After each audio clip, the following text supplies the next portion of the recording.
So what we want to do is basically take you through a drive of the coaching class and have a discussion about it. So when we get started, we're talking about session objectives, the case for change, why this course is important for you as a practitioner. Also, obviously, the logistics, what the course will cover, how it's applied to change management, and to determine whether this certificate program is something that's right for you. So pretty basic in terms of objectives. In terms of the case for the course, we're talking about coaching in the change management practitioner role because what we're finding with a lot of our folks is that most change practitioners see their role as that of a subject matter expert, not a coach or a consultant. And because of that, what happens is they lose out on the efficacy of the full efficacy that's possible for getting high impact results for their clients. So for example, not having a coaching mindset or a coaching background going into a team meeting or a sponsorship meeting makes you less aware of what's possible if the conversation were to go in a positive way, if you were to approach it in a different way. And that's what we're really going to talk about in the course. Coaching skills will increase the impact of your change management work. I can attest to this because 20 years ago, I got certified in coaching. And once I did like a 2.5-year program. Once I did my program and I was working with my change management clients, even at the senior level, I was just at a whole different level of facilitation, of conversation, of reframing the picture for them, really making sure they feel listened to, and getting really curious about, what's going on for that person in the interaction. And it was just almost like a step function improvement. It was really quite interesting, and it made my consulting so much easier because I didn't feel like I always had to have an answer. Coaching helps you get more comfortable with ambiguity.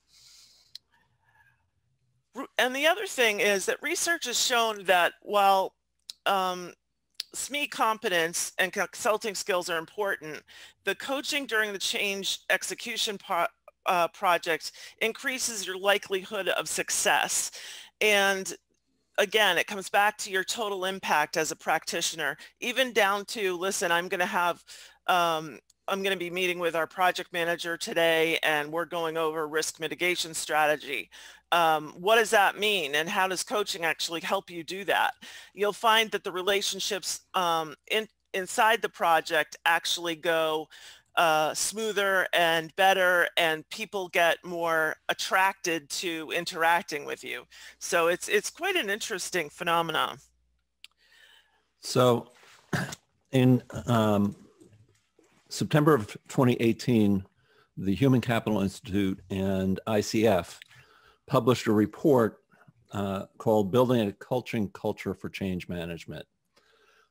Just going to share very quickly some of the findings that reinforce why coaching is an important tool to add to your change management toolkit.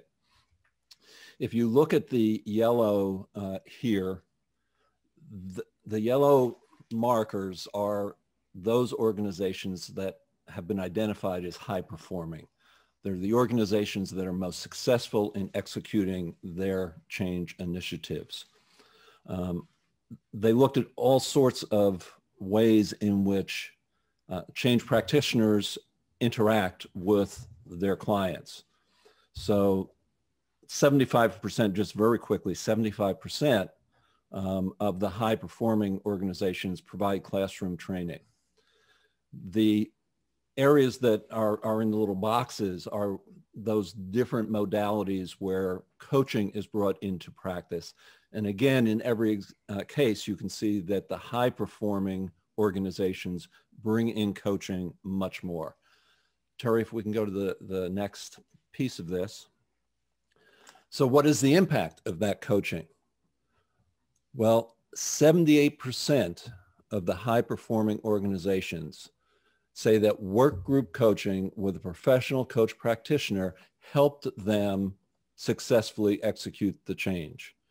You need to go all the way almost down to the bottom for classroom teaching as having a positive impact on change. The big difference here, and then we'll move on, is that with coaching, you start with the individual where they are. You don't assume that everybody is in one place and we're going to take them through the classroom and bring them to the other. As we go through this introduction today, we're going to talk a little bit about the different coaching modalities that this study looked at, which include one-on-one coaching, group coaching, and team coaching. In every case, the coaching made a big difference. Terry, back to you. Okay. He wanted me to have the samurai. So basically, this course is for experienced change practitioners, whether you're internal or external, and regardless of what methodology you apply. So whether it's ProSci or ADKAR or Daryl Connors or AIM or whatever, this does not rely on the methodology, because coaching is about building a skill set that really enhances the way that you use methodology or your technical skills. It deals with the interactions that you're having within your work, with your associates, with your project team, with your sponsors, with your key stakeholders. There's nothing like a recalcitrant stakeholder who meets a coach. That always is a pretty interesting and more peaceful scenario than you would think. So when are we doing this? We're doing this basically in March and part of April, 8:30 to 12:30 Eastern. And just so you know, all sessions are taped. So we have a little community hub where you can go and watch a session that you may miss, or you may want to reinforce some of the concepts. You will have handouts to review before each session, not heavy lifting, but something that will be helpful for you to glance at and then have in front of you during the course. You will have weekly assignments to work out with a partner. So we're probably going to set up, or partners, because we're going to set up a triads, 3 people who meet weekly between classes and practice your coaching. And you will feel fantastic after every part of this class. I have to tell you, after all of the classes I've taught and taken, I feel so much better after the coaching classes, because you get to really normalize all the different things that you encounter in your world, because you hear all of the different challenges and issues explained and demonstrated using coaching technique. And also you get to share your scenarios and difficulties and ask your questions of your colleagues who are also change practitioners. And so it really is a cathartic experience after this. So when I was teaching this 20 years ago, I was thinking, you know, I really like this class. This is really good. I used to look forward to Tuesday nights. So when we get into the curriculum, we're talking about course objectives, about clarifying the distinctions between consulting, coaching, and mentoring, and technically therapy, when to apply each as a change practitioner. So we have another course called Consulting Skills for Change Practitioners, and that course is all about the skill sets that you need that you don't usually learn in a methodology-based training. It's the management consulting skills that go with, say, methodology class. This class is about coaching and really emphasizing where and how you apply it to different situations that arise during the work, change management work that you do. So we're also very interested, and Brian has been really great at making sure that we are in alignment with the ICF, International Coaches Federation's core competencies. And basically we want to make sure that when you're getting coaching for change managers, or change practitioners, that you're also getting the alignment with the coaching field, because coaches are, their own thing. And what we're going to be doing in this course is learning that those things that make you a good coach and what you need to do. And we're going to be applying them directly to change management work scenarios. And that's what makes this course different. You're going to learn new approaches to gaining a deep understanding of your clients and how to best support them. So everything from going into a sponsor who is yesing you to death that they're sponsoring everything, and then they're not actually sponsoring anything in terms of activity and behavior. How do you handle that from a coach approach? Pardon the term coach approach, it just kind of sticks with me. I can't get rid of it. So how do you handle that from a coach approach? What's the difference? How does that look like if you were to handle it as a consultant versus a coach? And how would it look like if you were just going in there as a subject matter expert, change practitioner, and bringing an executive up to speed on what they need to do versus actually setting the stage and motivating them to what's important to them so that they move forward. And I think that when we talk about interactions with coaching application, it's the same thing I just mentioned. I won't spend a lot more time on it, but I just want to emphasize, that we're really talking about using the industry standard competencies for coaching. And this class is where those come together with change management work. Okay, so we're going to develop greater skill in strengthening your relationship with coaching sponsors. That's a big one because we want to become more of a trusted advisor as change practitioners and professionals. We really want to be able to be the person who people go to ask for advice, not just doing stakeholder analysis or change impact assessments, but really what's the white space in there and what do I need to know as a leader, whether I'm a team leader, whether I'm a director, whether I'm a vice president, whether I'm an SVP. Your stakeholders and your sponsors are really important, as you know, to have the highest impact with. You want to learn when to apply one-on-one group and team coaching. Brian mentioned that, so we're going to cover those different techniques. You want to gain insights into how to successfully integrate coaching into your change management practice. So for example, you may have the ProSci methodology and say, okay, I understand these tools, I understand their process. And we may want to have a conversation about, well, how does coaching fit into, where can you apply coaching to some of these interactions and some of this work so that you can get the best result for your client? Okay, Brian. Okay, so I want to begin by giving you ICF's definition of coaching. And ICF is the International Coach Federation. It is, I don't know, tens of thousands of coaches around the world. They have very strong standards for certification and accreditation. And so we're really building off of ICF. They define coaching as partnering with your client in a thought-provoking and creative process that inspires them to maximize their personal and professional potential. So if you think of your role as a consultant, you're not really partnering. Coaching is about partnering. So our first session, which is on March 2nd, 8:30 to 12:30 Eastern, we begin with welcome and introductions. We'll quickly walk through the course curriculum. Terry and I have a lot of years, I have a lot more than Terry, of experience. She's forever young. So we've shaped this course on what we think is of most value to you. And coming into the course, it's going to be important to understand both what you're bringing and what you expect to get out of it. Again, as Terry mentioned, really defining the difference between coaching, therapy, mentoring, and consulting. Look a little bit more at the ICF Human Capital Institute research and the power of coaching and change management.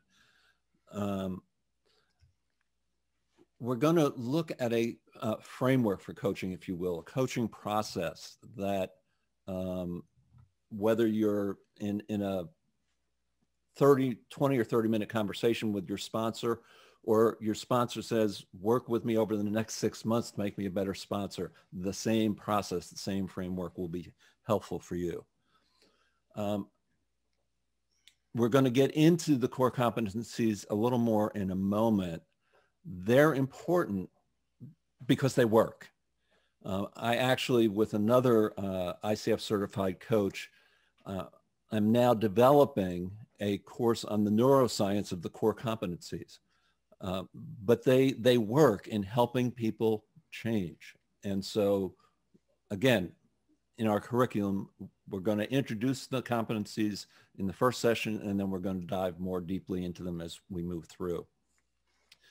And then finally, as Terry said, that first session, we will establish triads that will continue through the entire 8-week course, where each week between sessions, you'll have a chance to coach, you'll have a chance to be coached, and you'll have a chance to observe another person coaching.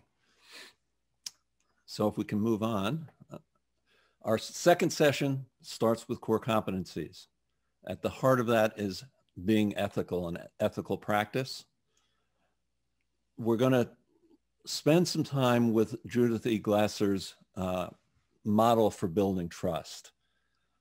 Whether you are a coach, a consultant, a subject matter expert, the more trust that you have with your sponsors, the more likely you're going to be able to influence them. So we're going to spend a lot of time on how do you actually go about building trust. The coaching conversation is a very different conversation than the consultant conversation. And so we're going to focus on what is that coaching conversation. One of the things that's really important about this course is you may never want to be a coach, and that's fine. But as Terry said, you know, with her own experience, learning the coaching skills really changes how you have conversations with those that you're working with. I always tell clients in our first session together, I come to you with a lot of experience. I come to you with a lot of learning. The one thing I don't come to you with is your answers. Coaching is about helping people find the answers that are right for them. So one of our guidances, and we have a white paper on using coaching as a change management practitioner.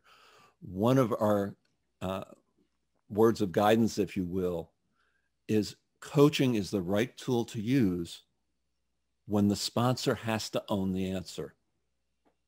I think all of us have experienced being faulted for things going off the rails after the sponsor doesn't follow our advice. Coaching is a tool to help you avoid that. And a number of people in their questions when they signed up said, how do you start coaching a sponsor? Well, that's part of how do you establishing coaching agreements, because yeah, you're right. You can't just walk into the sponsor's office and say, I'm going to coach you on how to be better. So how do you establish coaching agreements? In our third session, we're going to finish up on the core competencies, which are about maintaining presence and cultivating learning and growth. Then we're going to move into coaching values. How do you use your clients' values to get them to make the decisions that they need to make to move the change forward successfully? We're going to look at how do you use different tools to support your coaching. So how do you coach around performance assessments, for example, or other kinds of tools? One that I use all the time is called the points of view cards, and we'll be talking about those because they're a great way to get people out of their heads and more fully engaged in the decision making that they have to do. And somatic coaching, which is coaching, quote, of the body. So helping clients to move, again, beyond just up here and engaging their hearts and their guts and their intuition in the decision making that they're doing. In session 4, we're spending the entire session on knowing your client. So we're going to be looking at 3 different kinds of intelligence. If you're familiar with the work of Judith Glasser, her focus in her lifetime was conversational intelligence. How do you engage in conversation in a way that moves, whether it's your sponsor or other stakeholders, from resistance to co-creation? We're going to focus on emotional intelligence, a model of emotional intelligence that looks at both personal and social competence in terms of what you're seeing and what you're doing. And then finally, we're going to look at cultural intelligence, which certainly has come to the fore with Black Lives Matter and diversity, equity, inclusion. And it has other important applications as well. So as you come to your role as a change practitioner, how do you use these different intelligence lenses to more successfully move your change forward? Joseph Campbell in The Hero's Journey taught us that while we see every change as unique and unpredictable, it's not. And as change practitioners, we know that.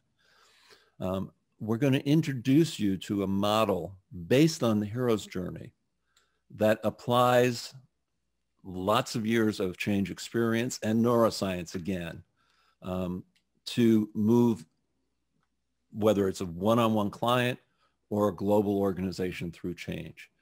So it relies on story and the neuroscience of story.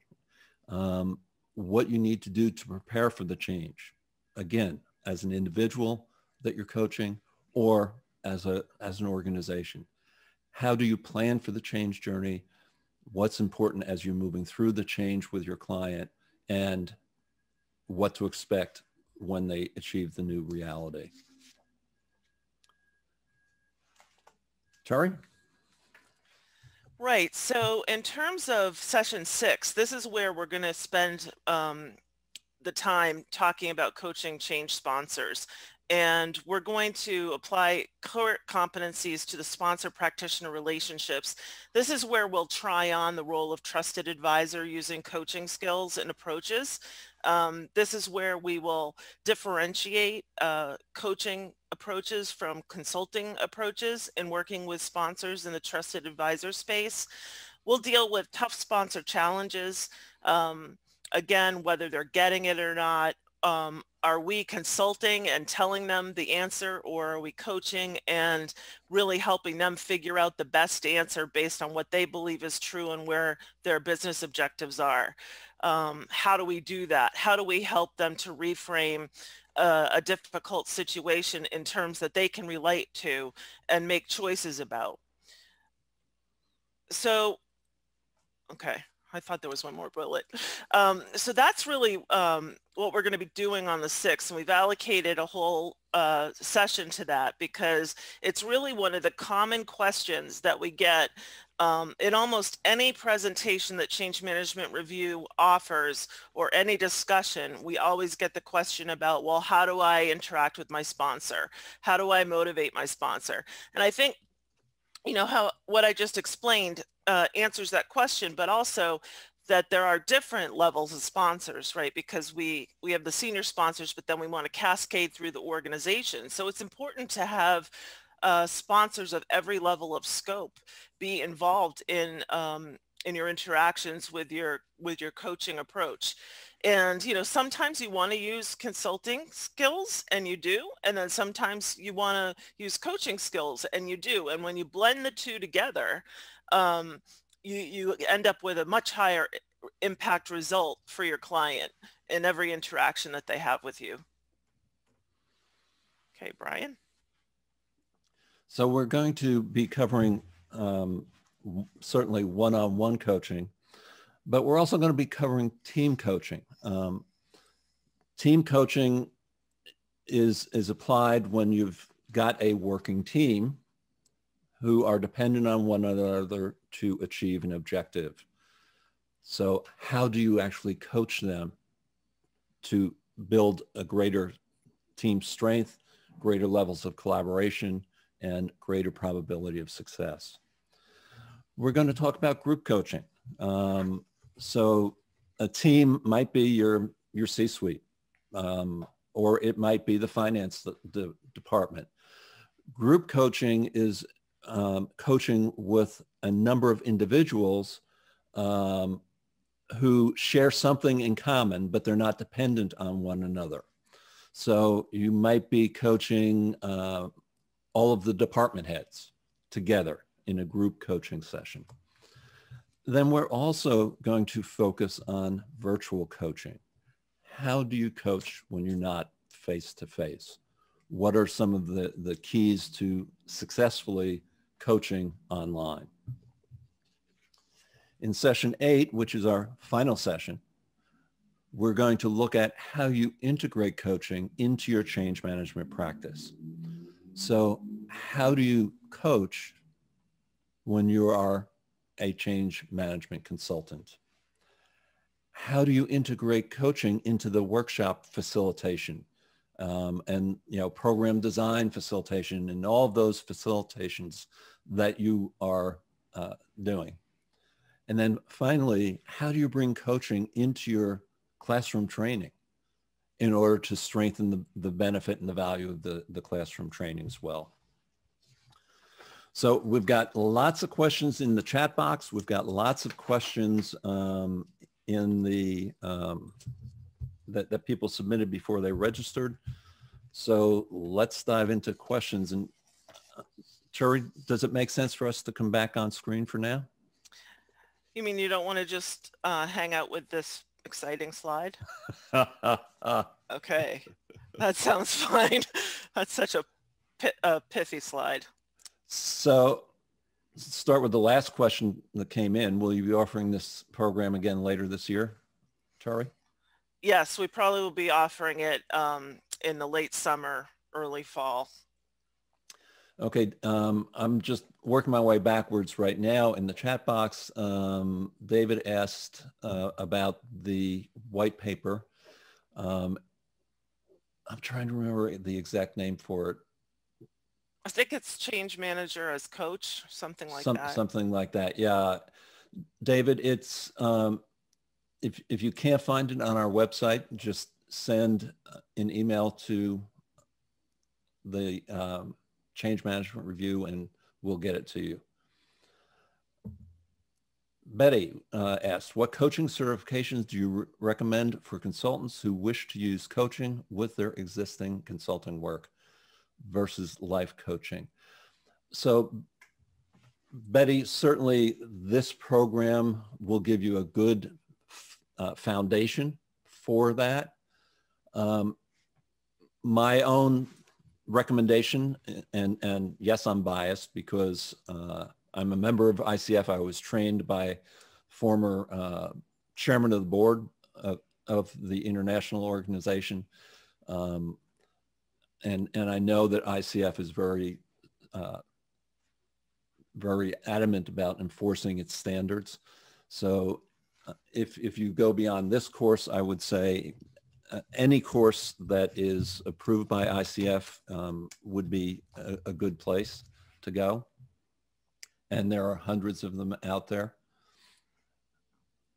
And you need a certain number of hours in class. So this class would serve as one set of hours, and then you probably need another class or two to get to the minimum level where you start to certify as an associate coach. So Hillary, we answered your question, I think, on yes, this course will focus on coaching with sponsors, but it also focuses on coaching in a much broader application. Is there a qualification or a path to qualification to demonstrate to our clients that we have coaching skills to be more effective change manager? You will get a certificate at the end of this course from Change Management Review certifying that, certainly, Elka. Simona's asking, which coaching framework are we leveraging? We're actually leveraging ICF's standard coaching framework. And Helen asked, how do you determine if we are experienced or need to start in a more rudimentary place than this course? Tori, do you want to take that one? Nice pass. I think that at least what I've noticed from the courses I've taught on coaching is everybody just comes from where they are. So if you have experience in coaching, you're going to be able to take it to the next level because you're going to get to practice what the next level looks like, and you're going to get to apply those skills to change management situations directly. Whereas if you took a change management class or a coaching class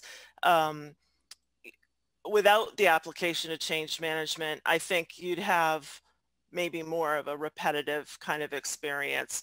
From an inexperienced point of view, most people start the coaching work from an inexperienced point of view, or they come in from you know, a way that they learned how to coach, but it's not ICF, it's not aligned with the ICF competencies. So my bottom line is, it's fine to come into this class whether you have some coaching experience or whether you're newly into the field, because we'll be teaching it at multiple levels based on the experience in the class. Okay, Joanna asks, can you tell a bit more about the certificate which participants receive upon completion? Is this one which ICF approves partners on? ICF is a strange beast on this one. This course is being designed to meet their requirements. And when Terry talks about pricing in a little bit, this first offering is priced lower than it will be because ICF will not allow us to give ICF credit, if you will, for the course until it's had at least 5 graduates and has been in existence for 6 months.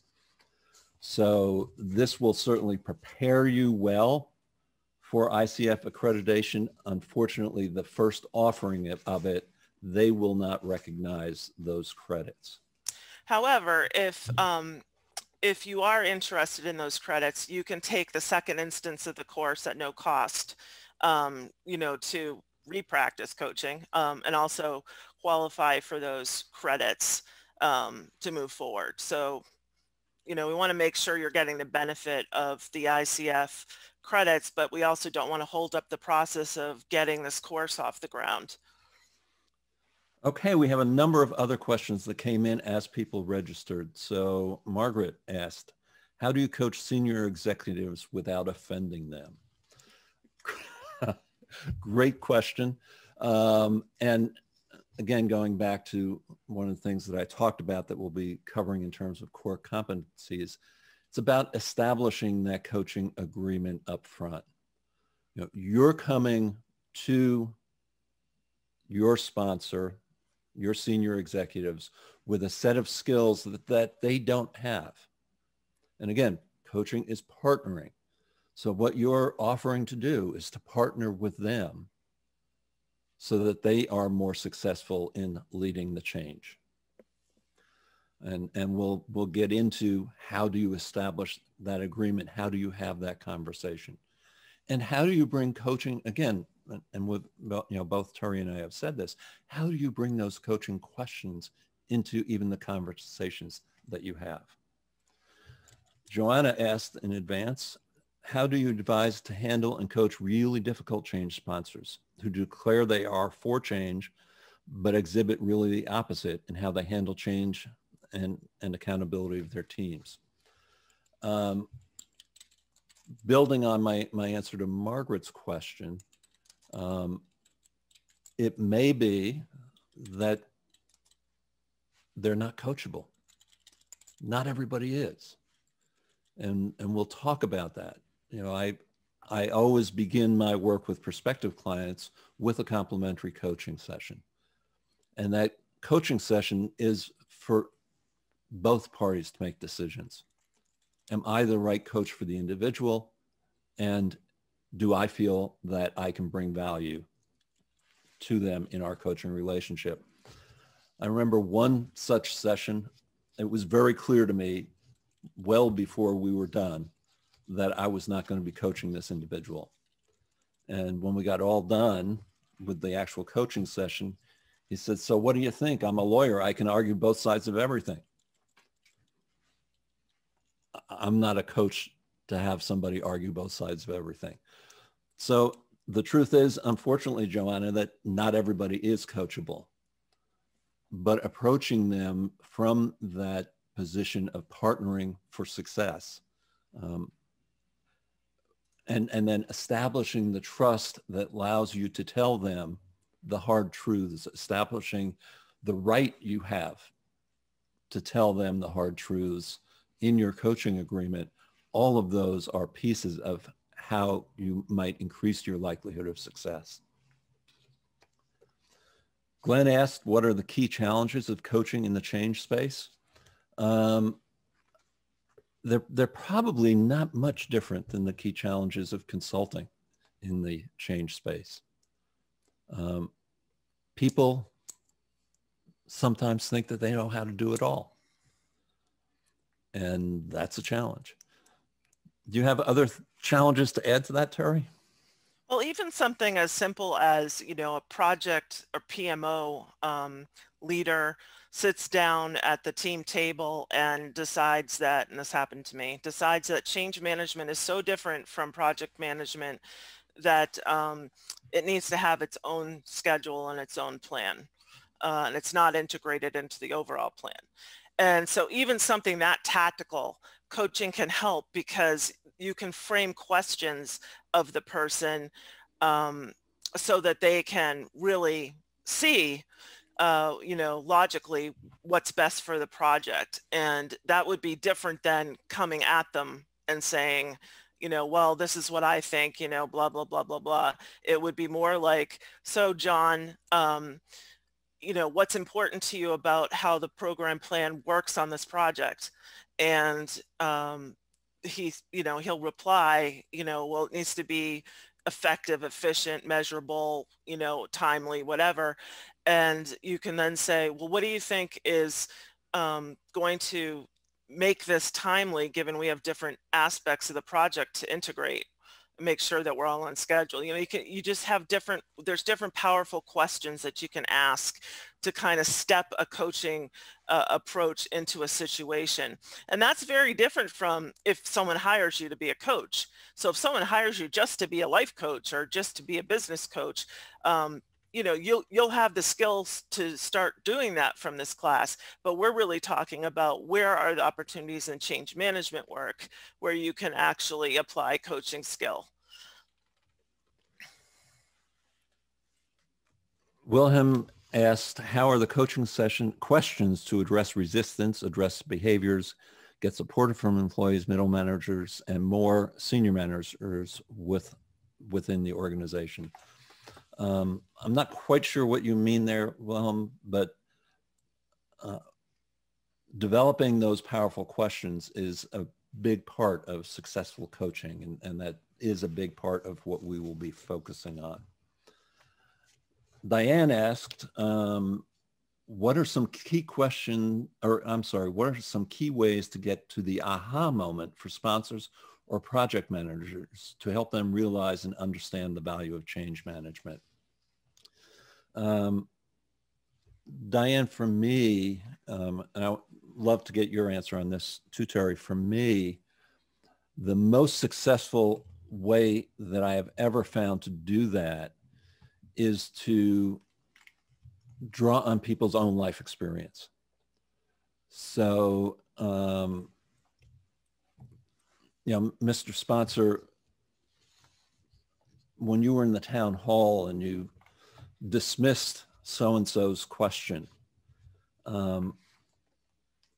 When you were standing out in the audience of town halls and the CEO dismissed the questions of your colleagues, how did that make you feel?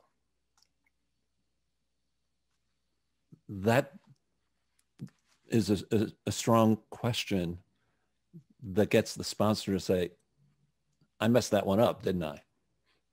Mm. So I really work to try to draw from both the successes and the mistakes that my clients have made in the past.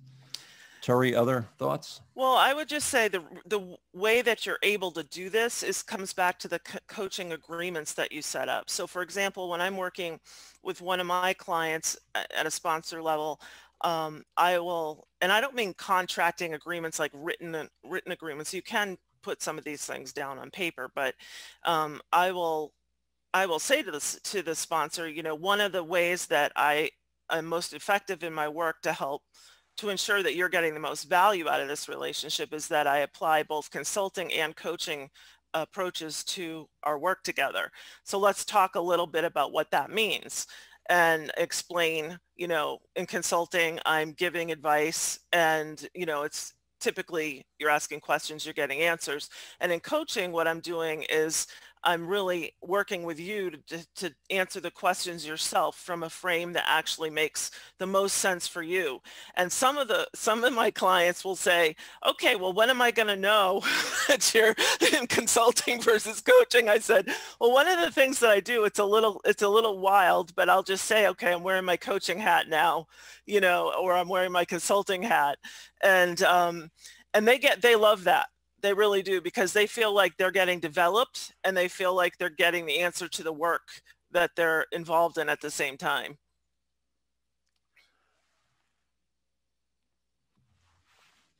Magish submitted a question. While the coach is trained on coaching process, different techniques, etc., I believe the coachee also needs a session to understand the importance and the value of coaching for him to build a right conviction and to be on the same page as that of the coach.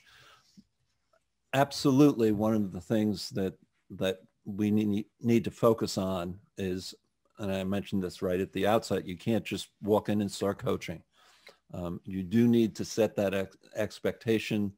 You know, again, I say the one thing I don't come to is your answers.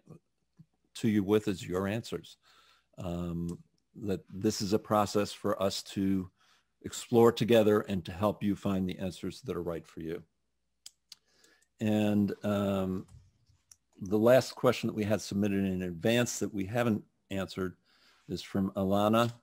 Given the rapid fluidity of change in today's current environment and new ways of working, do you believe the market should be adopting how we deliver change management training?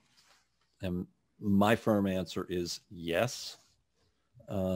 And part of that answer, though not all of it, is we need to include more coaching in that training. Terry?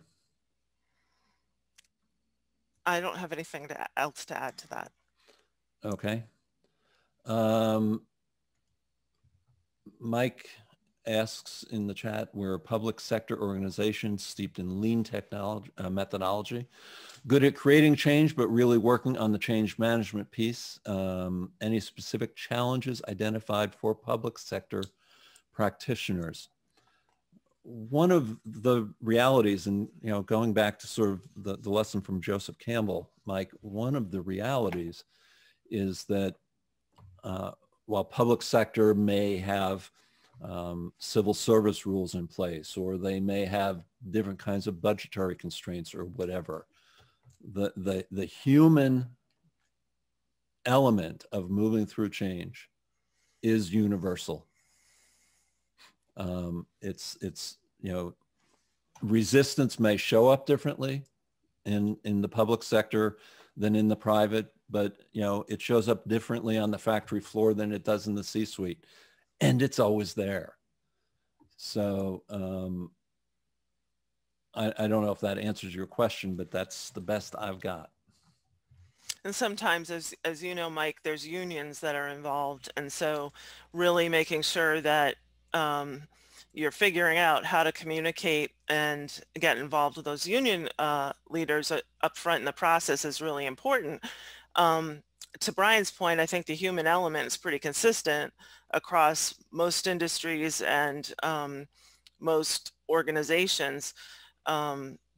But I think, you know, if the bottom line on the coaching approach is that you can get, instead of just training or workshopping the adoption curve, or, you know, the acceptance curve, or what the key principles are in change management, where you're pushing information out, you can then take like a team meeting for a specific set of stakeholders, and you can do group coaching or team coaching with them.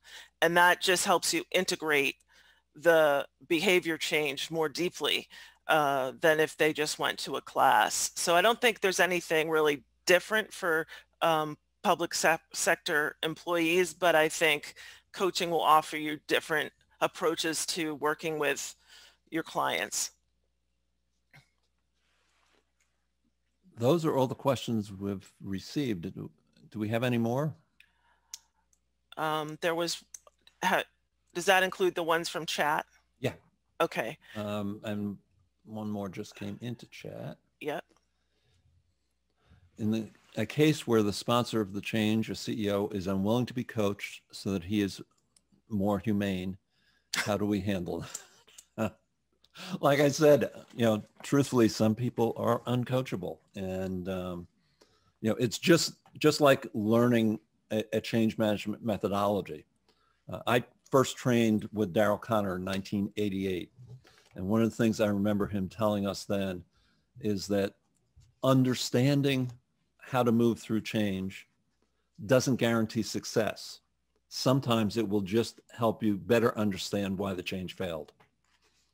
And that's the unfortunate truth. That's the unfortunate truth in coaching with people who aren't ready to be coached, who aren't ready to change how they're showing up. Now, that said, again, a lot of stuff in this course, like building trust, like establishing the coaching agreement, having the tough conversations with your sponsors, may in fact help you succeed there. So Ramana asked a question, I think, about a OffBalance CEO, or just somebody that's not coachable, and they're highly impacting the organization. And one of the things that I think is really important is to realize when you're using coaching as part of your change management role, and whether you're internal or external, because you can push harder if you're external, and you may choose to use your consulting hat in a situation like that because you have to go in and hold the mirror up to somebody. Or the other option is to preserve your role, because you may not have contracted to have those conversations with that executive. You may need to work with the leadership development group to bring in a coach for the CEO so that he or she has their own way of getting feedback in an intimate way, and you are able to move forward with your change work. Sometimes you can overscope yourself if you don't contract up front. Want to go back to the deck, Terry, and wrap it up here? Sure. Marianne asked a question. Will this cohort of the coaching program, can you read the rest? It just flashed off. Have the ICF recognition.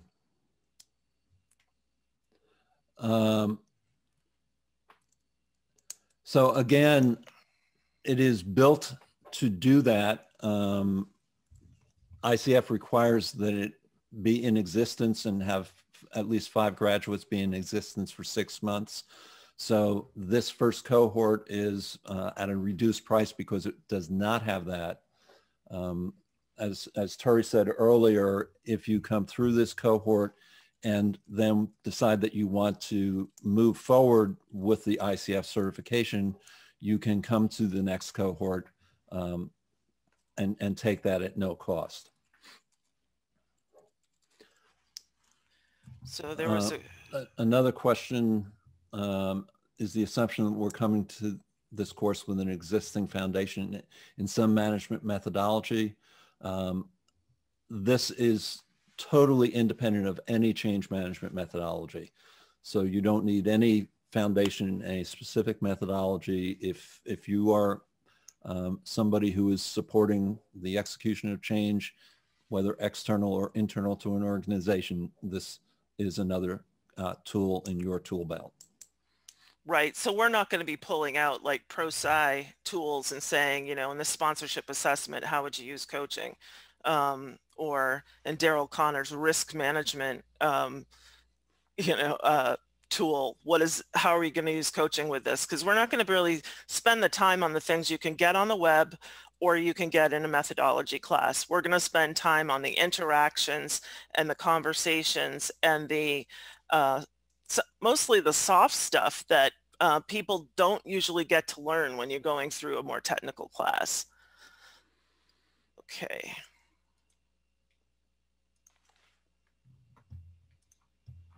Here we go again.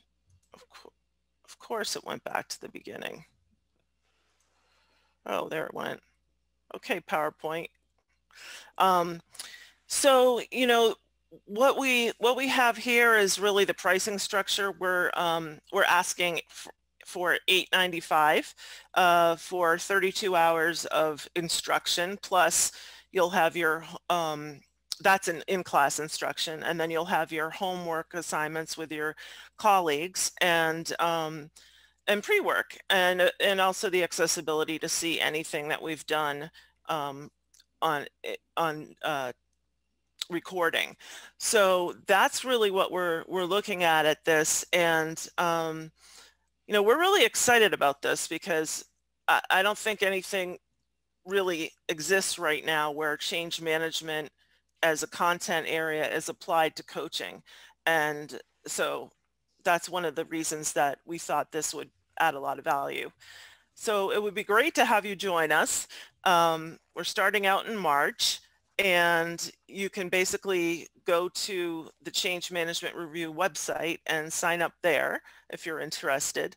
If you have further questions, then don't hesitate to email me at Theresa@changemanagementreview.com. And I think that brings us to a close unless you have other questions.